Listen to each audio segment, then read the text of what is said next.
Good morning. Welcome again to Morning Devotions. Thank you for our time together. You can tell where somebody is in their walk with God by if you ask them what is the image that they equate with Jesus.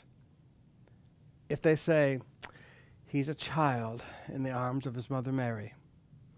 Okay, that tells you where the revelation of Jesus stopped. There's been no more progress since the virgin birth. What they believe is correct, but there's been no more progress since then.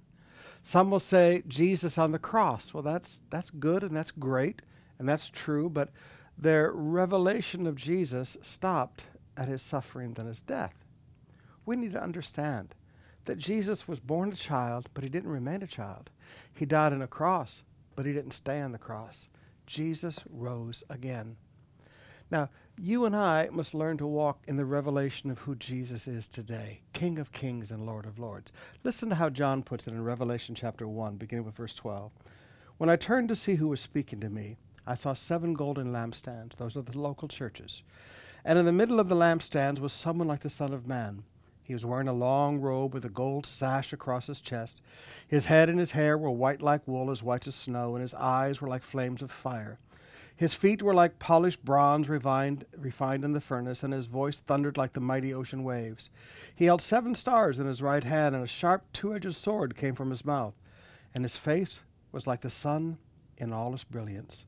When I saw him, I fell at his feet as if I were dead. And he laid his right hand on me and said, "Don't be afraid. I'm the first and the last. I'm the living one. I died, but look, I am alive forever, and I hold the keys of death and the grave."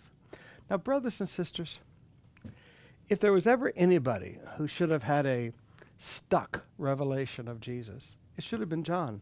He lived with Jesus.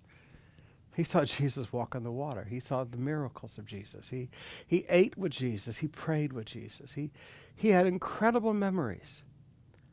But now, 30 years, really more like 60 years after the death and resurrection of Jesus, here in the late 90s or mid-90 AD, down near the end of the 1st century, he's on the island of Patmos all by himself, and Jesus appears to him.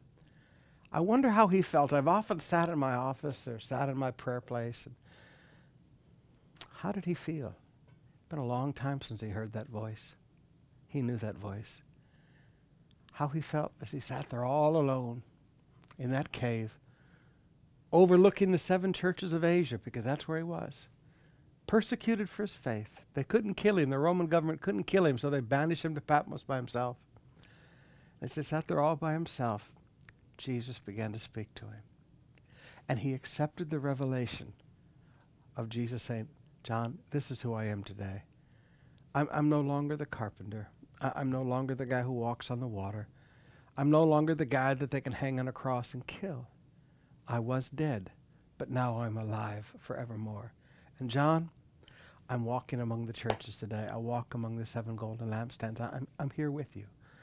John accepted the revelation of who Jesus is today. My question to you as a Christian, have you parked in the virgin birth? Have you parked on the cross? Have you even parked at the resurrection? Can you realize that Jesus is far greater than our minds can comprehend today? And let that new revelation of who he is today flow into your heart.